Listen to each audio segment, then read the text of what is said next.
चलिए free radicals की reactions अपन देख रहे थे ना, बट अब इसमें अगली वाली जो रिएक्शन है ये फ्री रेडिकल्स के लिए भी वैलिड होती है और दूसरे रिएक्शन इंटरमीडिएट्स के लिए भी वैलिड होती है। ठीक है, इसमें कौन सी वाली चीज़ हम बोलते हैं, तो हम बोलेंगे कि जब कभी भी किसी रिएक्शन इंटरमीडिएट में ना, भले ही वो रेडिकल है, चाहे एनायन है या फिर क्या दैट इज कैटायन है ना, जब कभी भी किसी रिएक्शन इंटरमीडिएट में ना कौन सी वाली चीज़ होती है तो हम बोलते हैं कि क्या होगा, एकाध बॉन्ड के बनने या टूटने से या सिंपली बॉन्ड के टूटने से किसी गैसियस मॉलिक्यूल का इवोल्यूशन हो सकता हो। ठीक है, तो कौन सी चीज़ होती है, तो हम बोलेंगे पहले वो रिएक्शन इंटरमीडिएट अपने अंदर से उस गैसियस मॉलिक्यूल को ही इवॉल्व करवाता है। ठीक है, और उसके बाद फिर क्या होता है, तो हम बोलेंगे जो नया इंटरमीडिएट बनता है उसके थ्रू रिएक्शन आगे बढ़ती है।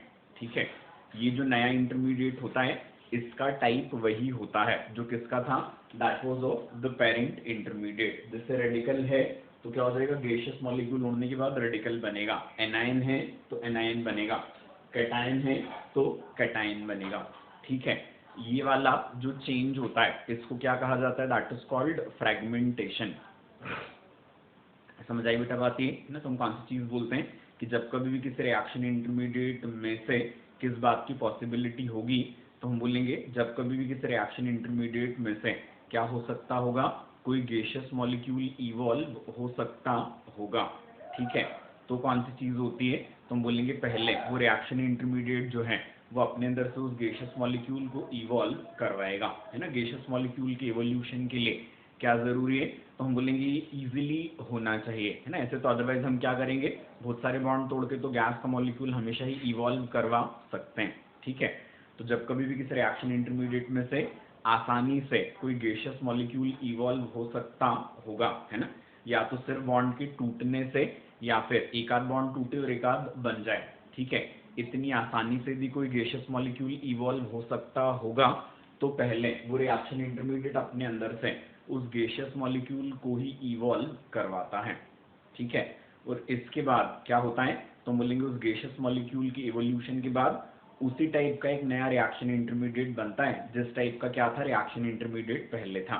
मतलब रेडिकल में से गैसियस मॉलिक्यूल इवॉल्व होने के बाद रेडिकल बनेगा, कैटायन में से गैसियस मॉलिक्यूल इवॉल्व होने के बाद कैटायन बनता है, और एनायन में से गैसियस मॉलिक्यूल के इवोल्यूशन के बाद एनायन बनता है। समझा गई बात ये। और ये वाला जो चेंज होता है ये क्या कहलाता है, दैट इज कॉल्ड फ्रेगमेंटेशन, है ना। जैसे कि यहाँ पे क्या है, दिस इज RCOO रेडिकल, तो इसमें से क्या हो जाएगा, C और O के बीच में यदि हम पाई बॉन्ड बनवा दें तो CO2 बनकर उड़ सकता है। तो क्या हो जाएगा, ये R और C इनके बीच का बॉन्ड होमोलाइटिकली टूटेगा, जिससे R के ऊपर ऑड इलेक्ट्रॉन उधर CO2 बनकर उड़ जाएगी, है ना। यहाँ CO2 बनाने के लिए इस कार्बन पर पॉजिटिव चार्ज चाहिए, तो इस कार्बन और R इनके बीच का बॉन्ड R के फेवर में टूटेगा, जिससे R नेगेटिव हो गया और यहाँ CO2 बनकर उड़ गई, मतलब एनायन से क्या बन गया, दैट इज एनायन। ठीक है, और लास्ट वाले केस में तो क्या हो रहा है, सिर्फ N2 का इवोल्यूशन हो रहा है, का R और N के बीच के बॉन्ड टूटने से क्या हो जाएगा, कैटायन से कैटायन बन गया और यहाँ नाइट्रोजन का इवोल्यूशन हो गया, है ना। क्या बोले हमने, दिस चेंजेस फ्रेगमेंटेशन, वो फ्रेगमेंटेशन से जो नया इंटरमीडिएट बनता है अब रिएक्शन इसके थ्रू आगे बढ़ती है। समझा गई बेटा बात ये, है ना। So this again is important in predicting mechanism and products of the reaction. ठीक है, अब इसके बाद फिर नेक्स्ट वाले रिएक्शन जो दैट इज रीअरेंजमेंट। ठीक है, तो अब फ्री रेडिकल्स में रीअरेंजमेंट ये देखने के पहले, है ना, हम कौन सी चीज देखेंगे रीअरेंजमेंट के जनरल कैरेक्टर्स देखते हैं, उसके बाद फिर उसको अपन कहाँ अप्लाई करेंगे, दैट इज रेडिकल्स पर अप्लाई करेंगे।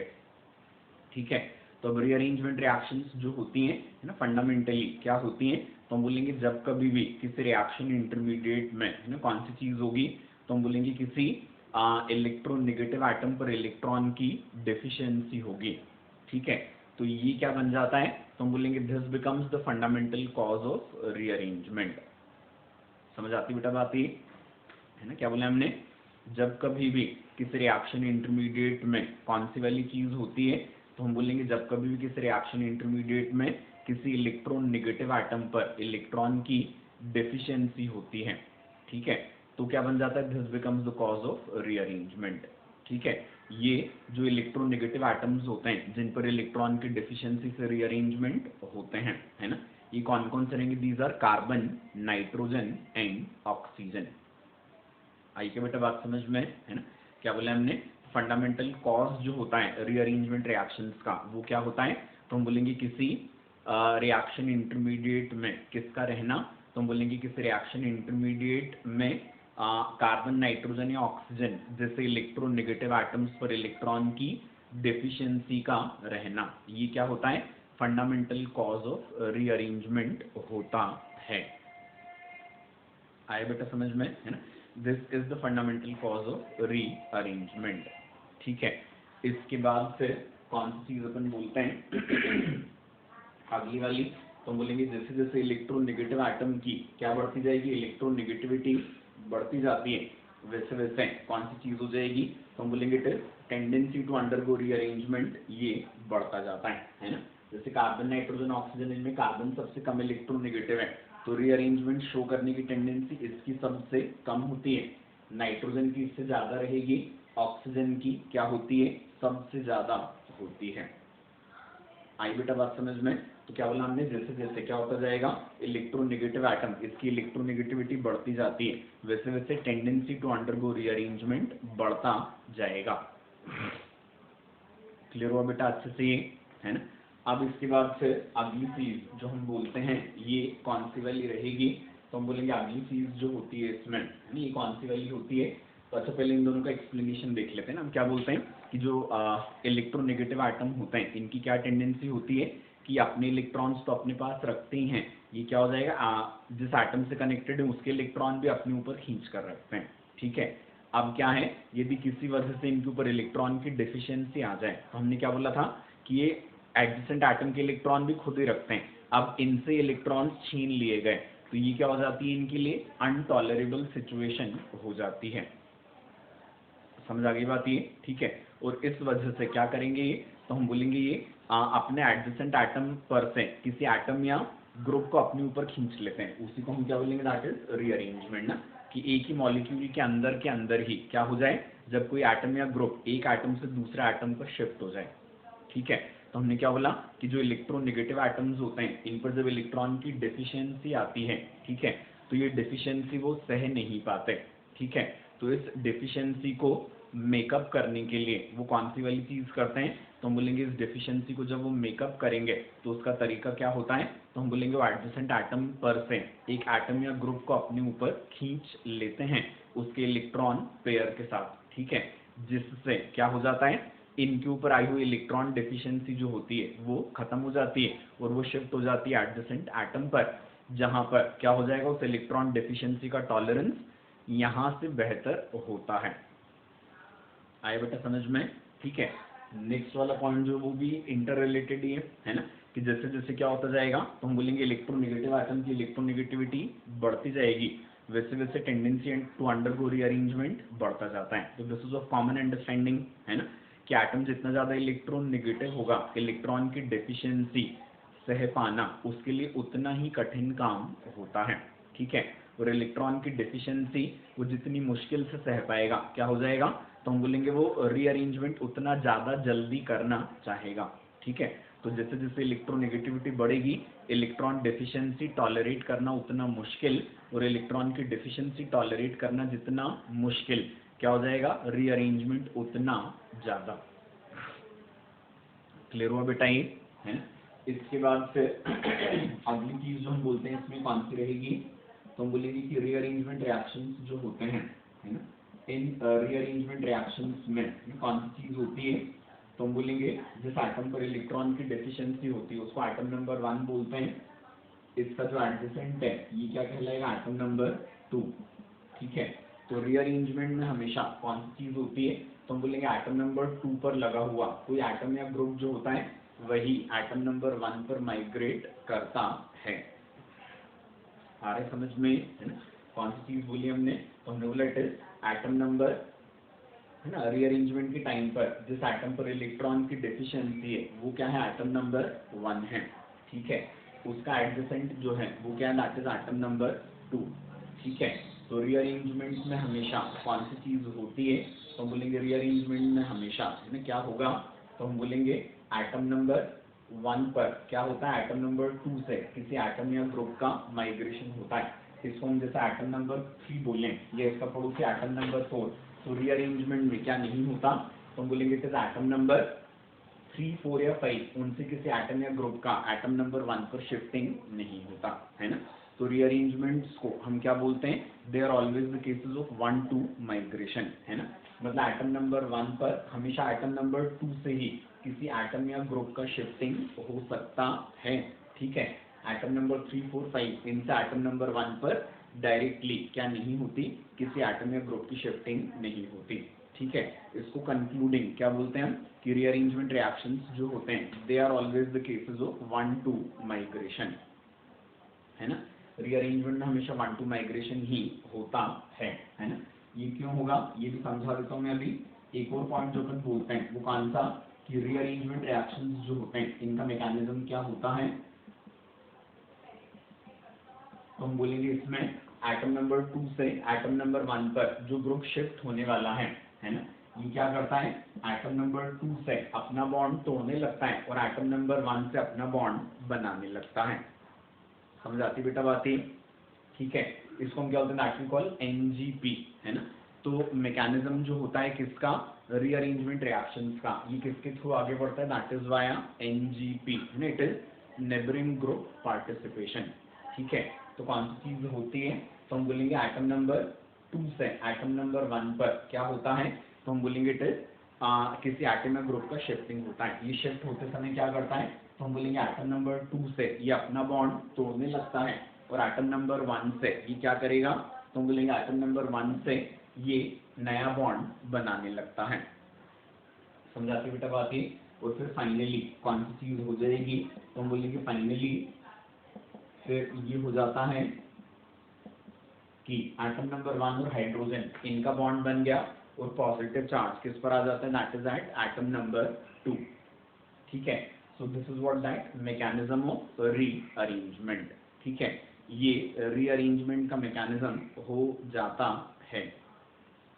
आया क्या बेटा समझ में, ठीक है। अब कौन सी चीज अपन बोलते हैं कि रीअरेंजमेंट में हमने हमेशा क्या बोला था, 1 to माइग्रेशन ही होता है ना बेटा। वजह इसकी क्या, तो हम बोलेंगे कि रीअरेंजमेंट जो होता है ये स्पॉन्टेनियस है। जैसे 1 डिग्री कार्बोकेटाइन है, ये रीअरेंज होकर गया किसमें, 2 डिग्री में। 2 डिग्री कार्बोकेटाइन की स्टेबिलिटी क्या होती है, तो हम बोलेंगे 1 डिग्री कार्बोकेटाइन से ज्यादा होती है ना। 2 degree carbocation is what more stable then 1 degree carbocation, ठीक है।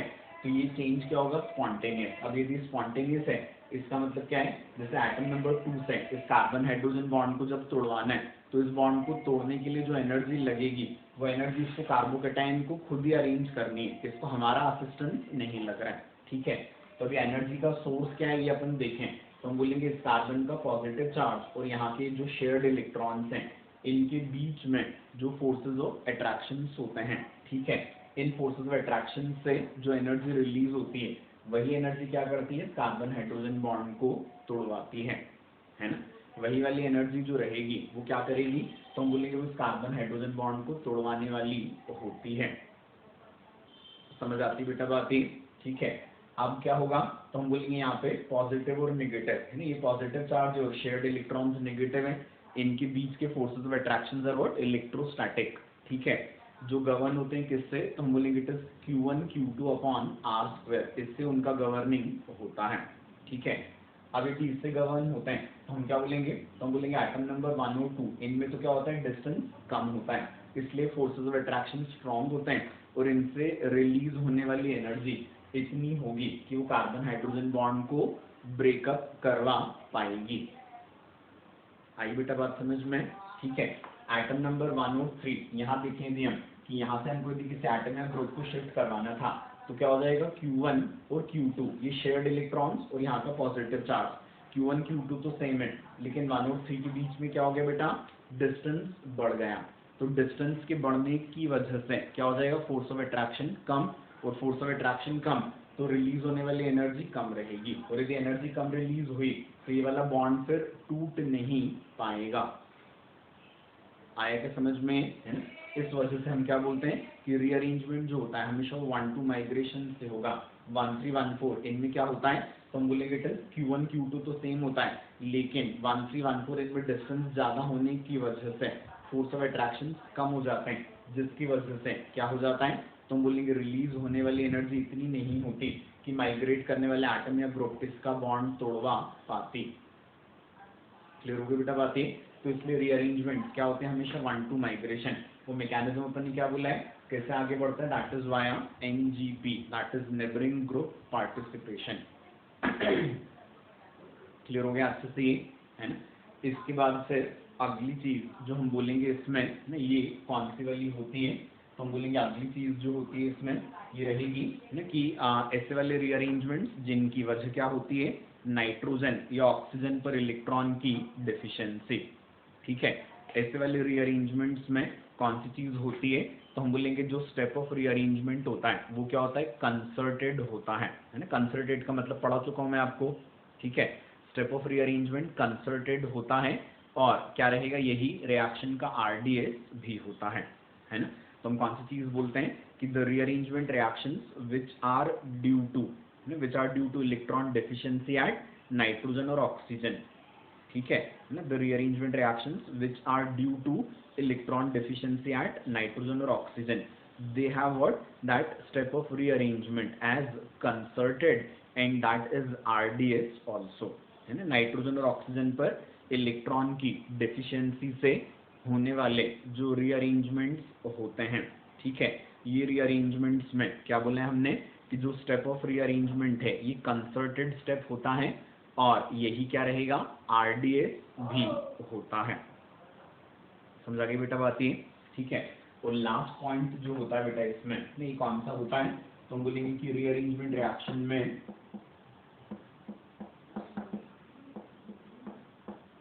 रीअरेंजमेंट रिएक्शंस में ये जो ग्रुप क्या कर रहा है माइग्रेट कर रहा है, नहीं यहाँ से यहाँ माइग्रेट करने वाला है।